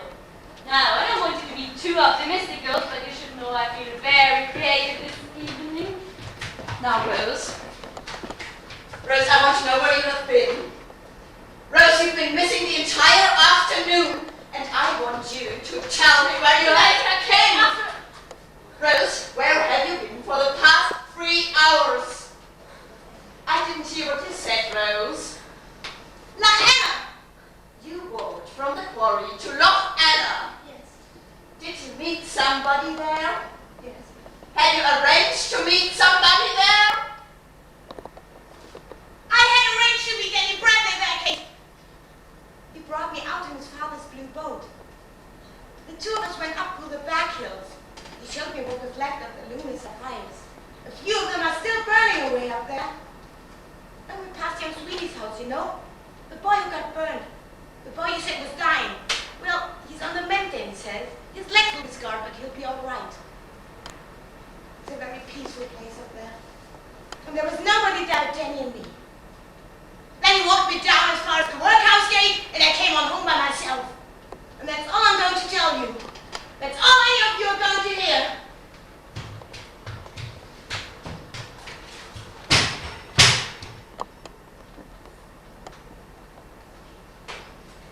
What has happened to this house?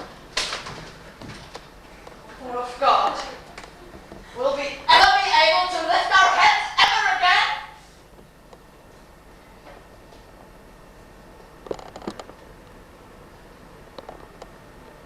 The following night, Vera McLaughlin arrived and explained to Agnes and Rose why she couldn't buy her hand-knitted gloves anymore. Most of her home knitters were already working in the new factory. She advised Agnes and Rose to apply immediately. The Industrial Revolution had finally caught up with them again. They didn't apply, even though they had no other means of making a living, and they never discussed the situation with their sisters. Perhaps Agnes made the decision for both of them, because she knew that Rose wouldn't have got work there anyway. Or perhaps, as Kate believed, because Agnes was too notionate to work in a factory. Or perhaps the two of them just wanted a way. Anyhow, on my first day back in school, when we came into the kitchen for breakfast, there was a note propped up against a milk jar. We are gone for good. This is best for all. Do not try to find us. It was written in Agnes's resolute hand. Of course they tried to find us. So did the police. So did our neighbors, who had a huge network of relatives all over England and America. But they had vanished without trace. And by the time I tracked them down, 25 years later, in London, Agnes was dead, and Rose was dying in a hospice for the destitute in Suffolk. The scraps of information I gathered about their lives during those missing years were too sparse to be coherent. They had moved about a lot. They had worked as cleaning women in public toilets and factories in the underground. Then, when Rose could no longer get work, Agnes tried to support them both, but couldn't. From then on, I gathered, they gave up. They took to drink, slept in parks, doorways, on the Thames in Agnes. Then Agnes died of exposure. And 2 days after I found Rose in that grim hospice, she didn't recognize me, of course. She died. Father Jack's health improved quickly, and he soon recovered his full vocabulary and all his old grounds and vigor. But he didn't say Mass that following Monday. In fact, he never said Mass again. And of course, there was never a civic reception, with bands, flags, and speeches. But he never lost his determination to return to Uganda, and he still talked passionately about his life among the lepers there. And each new anecdote contained more revelations, and each new revelation startled, shocked, stunned poor Aunt Kate. Until, finally, she hit on a phrase that appeased him. Jack must make his own distinctive spiritual search. And when he died suddenly of a heart attack, within a year of his homecoming, on the very eve of the following Lughnasa, my mother and Maggie more sorely. But for months, Kate was inconsolable. My father sailed for Spain that Saturday. The last I saw of him was dancing down the lane in imitation of Fred Astaire, swinging his walking stick. Uncle Jack's ceremonial tip held at a jaunty angle over his left eye. When he got to the main road, he stopped, turned, and with both hands blew a dozen theatrical kisses back to Mother and me. He was wounded in Barcelona. He fell off his motorbike. And for the rest of his life, he walked with a limp. But he still visited us occasionally, perhaps once a year. Each time he was on the brink of a new career. And each time he proposed to Mother and promised me a new bike. Then the war came in 1939, and his visits became more infrequent. And finally, he stopped coming altogether. Sometime in the mid-50s, I got a letter from a tiny village in the south of Wales. A curt note from a young man of my own age, and also called Michael Evans. He had found my name and address among the belongings of his father. He introduced himself as my half-brother, and he wanted me to know that Gerry Evans, the father we shared, had died peacefully in the family home. My mother never knew of the letter. I decided to tell her, decided not to, vacillated for years as my father would have done, and eventually, rightly or wrongly, kept the information to myself. At least that's good news. What's that?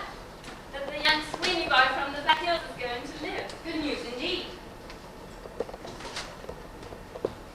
Michael, where are you? We need some wood brought in. Are you still up there? Don't stand there. I might fall on top of you. Have you any idea what you're doing? Come on up here to me. I'm sure I will. Never make love on top of a sycamore tree. Gerry Evans, if you fall and break your neck, it's going to be too good for you.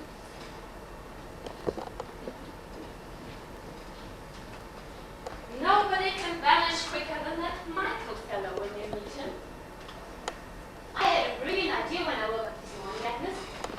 I thought to myself, what is it that Bellybag hasn't got and that Bellybag vaguely needs? A riddle? Give up. A dressmaker. So why doesn't Agnes Money, who has such clever hands, why doesn't he dressmake? Clever hands. She'd get a pile of work. They come from far and wide. She'd make a fortune.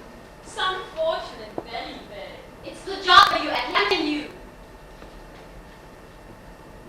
Girls! Don't tell me I'm out of facts. How could that have happened?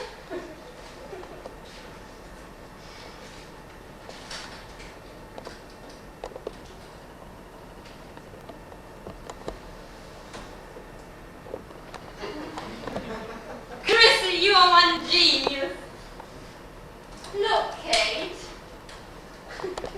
Misery.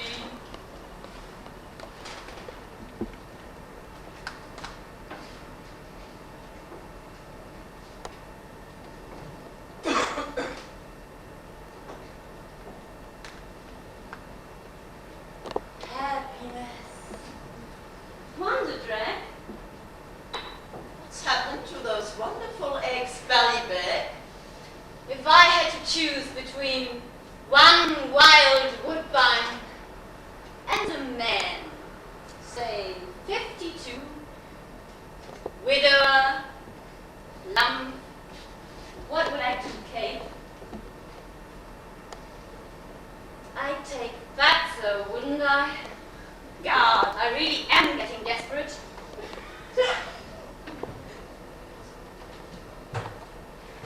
Maybe I should go to Rienga with you, Jack. I know you won't. I know you love it. Could you guarantee a man for each of us? I couldn't promise 4 men, but I should be able to get one husband for all of you. Would we stand each other? One between the 4 of us? That's our system, and it works very well. One of you would be his principal wife and live with him in his largest hut. That would be you, Kate. Stop that, Maggie.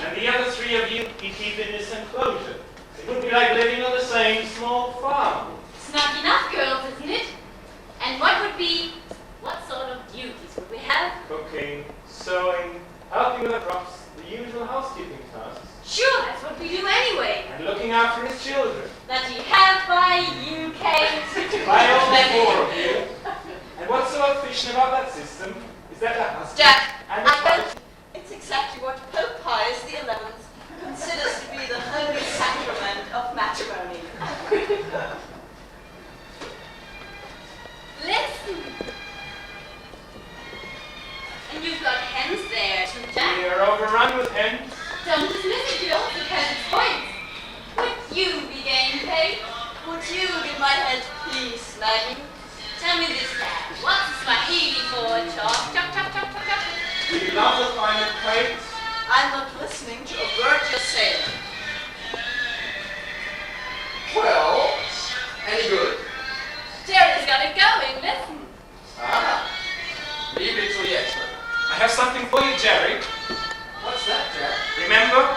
The pith helmet, the ceremonial hat. We agreed to swap with you in a second. Good work, Jerry. Thought it might be the area. That's the end of your trouble.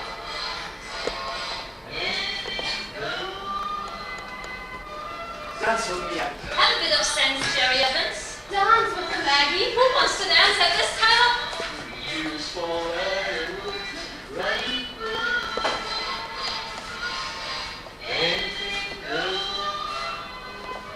The world is gone back today, and it's bad today, and black's white today, and day's night today, and most days today, and winter cries today. I just silly gigolo. You're a great dancer, Aggie. No, I'm not. You're a superb dancer. No, I'm not. You should be a professional dancer. Too late for that. You could teach dancing in belly bed. That's all they need. Maybe you do.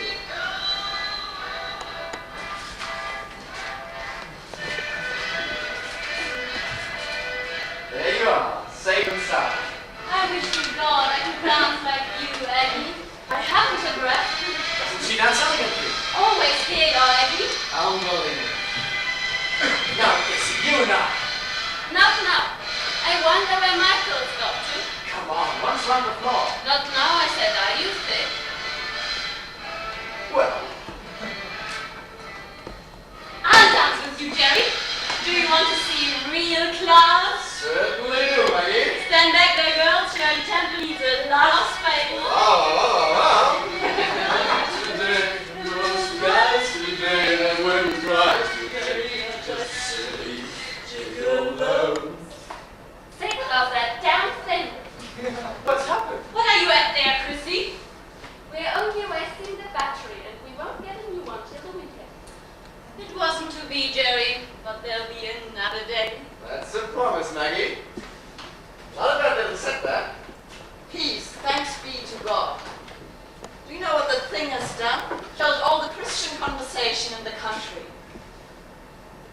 Vera McMuffin is going to call here tomorrow. She wants to talk to you and Rose. What about? I didn't tell you, did I? Her daughter's got engaged. What does she want to talk to us about? Something about wool didn't sound important. Probably she won't call at all. Go ahead and dance, you two. Artists like Margaret Mundy can't perform on demand, Chrissy. We need to be in touch with other forces first, don't we, Gerry? Absolutely, Maggie. Why is there no sound? Are we never going to eat? Indeed we are. Outside in the garden. Eggs very big al fresco. Lughnasa is almost over, girls. There aren't really many warm evenings left. Good idea, Maggie. I'll get the plates. Are you alright? It's not gone again, is it? But then something's wrong. I switched it on again, that's all I did. Take out those chairs, Gerry. What about the table? We just spread it flat to the ground. At least we know it's not the area. The area. According to you. Well, if it's not the area, next thing to check is the ignition. Ignition. Listen to that fluffer. Fluffer. Did you hear what she called me? That's unfair, isn't it? Let's take it back and see what's wrong.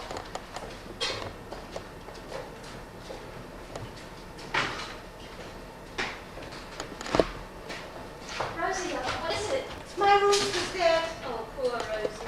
Look at him, he's dead. What happened to him? The fox must have got him. Did he get at the hens? I don't think so. Was the door left open? They're all right. They're safe. That's it so. We'll get another white rooster for you, Rosie. Doesn't matter. And I'll put manners on him early on. I don't want another. Poor old Rosie. You can hardly expect him to lay eggs right now. Where's Michael, Doctor? Michael?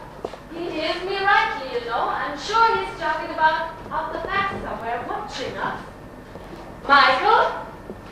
All right, girls. What's missing? Knives, forks, spoons, plates.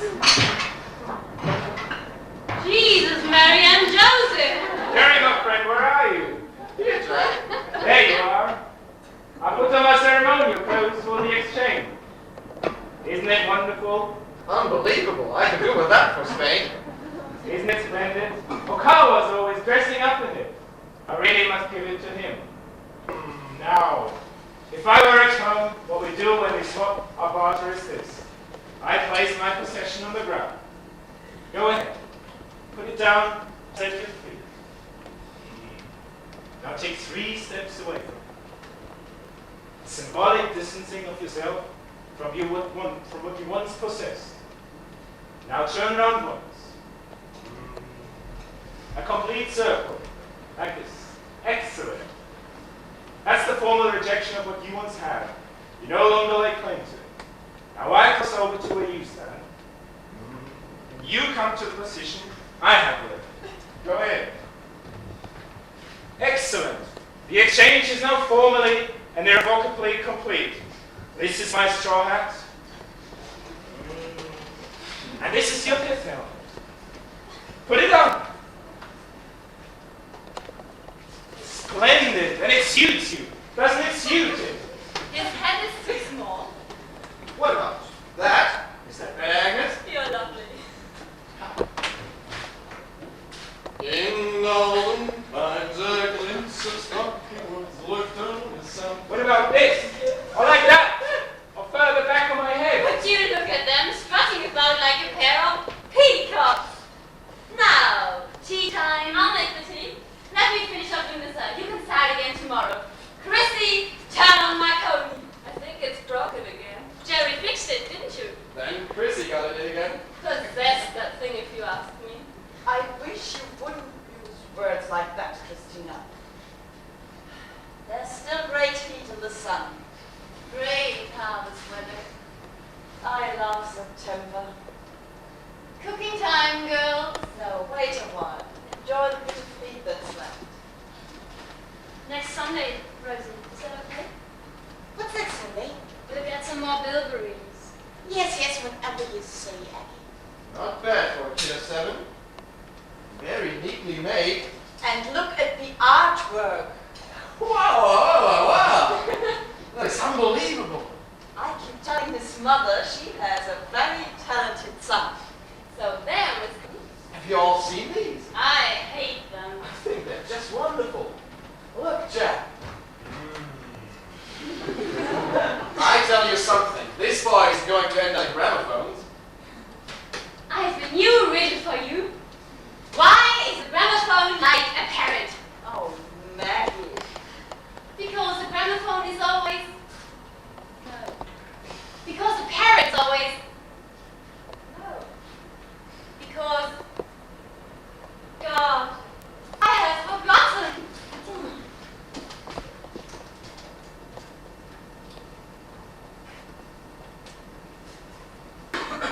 As I said, Father Jack was dead within 12 months.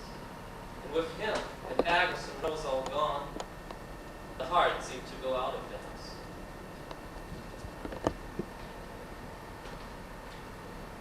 Maggie took on the tasks Agnes and Rose had done, and pretended to believe that nothing had changed. My mother spent the rest of her life in a knitting factory, and hated every day of it.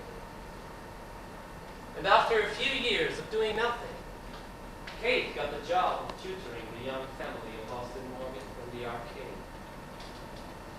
But much of the spirit and fun had gone out of their lives. And when my time came to go away, in the way of selfish young men. I was happy to escape. And so, when I cast my mind back to that summer of 1936, different kinds of memories offered themselves to me. But there is one memory of the Lughnasa time that visits me most often. And what fascinates me about that memory is that it owes nothing to fact. In that memory, atmosphere is more real than incident, and everything is simultaneously actual and illusory. In that memory, too, the air is nostalgic, with the music of the 30s. It drifts in from somewhere, far away, a mirage of sound, a dream music that is both heard and imagined, that seems to be both itself and its own echo. A sound so alluring and so mesmeric that the afternoon is bewitched, maybe haunted by it. When I remember it, I think of it as dancing. Dancing with eyes half closed, because to open them would break the spell. Dancing as if language had surrendered to movement, as if this ritual, this wordless ceremony, was now the way to speak and to whisper sacred and private things, to be in touch with some otherness. Dancing as if the very heart of life and all its hopes might be found in those assuaging notes, and in those hushed rhythms, and in those silent and hypnotic movements. Dancing as if language no longer existed, because words were no longer necessary.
Ich möchte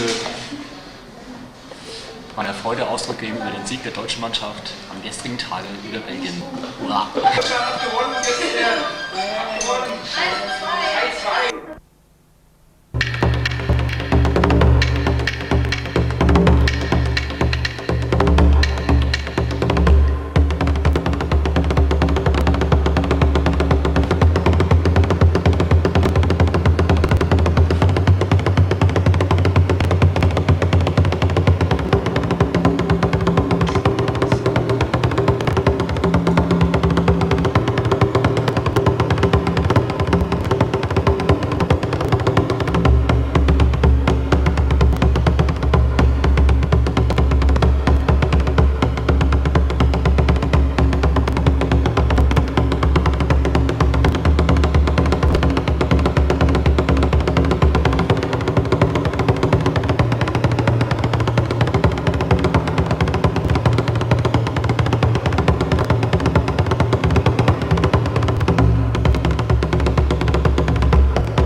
Thank you.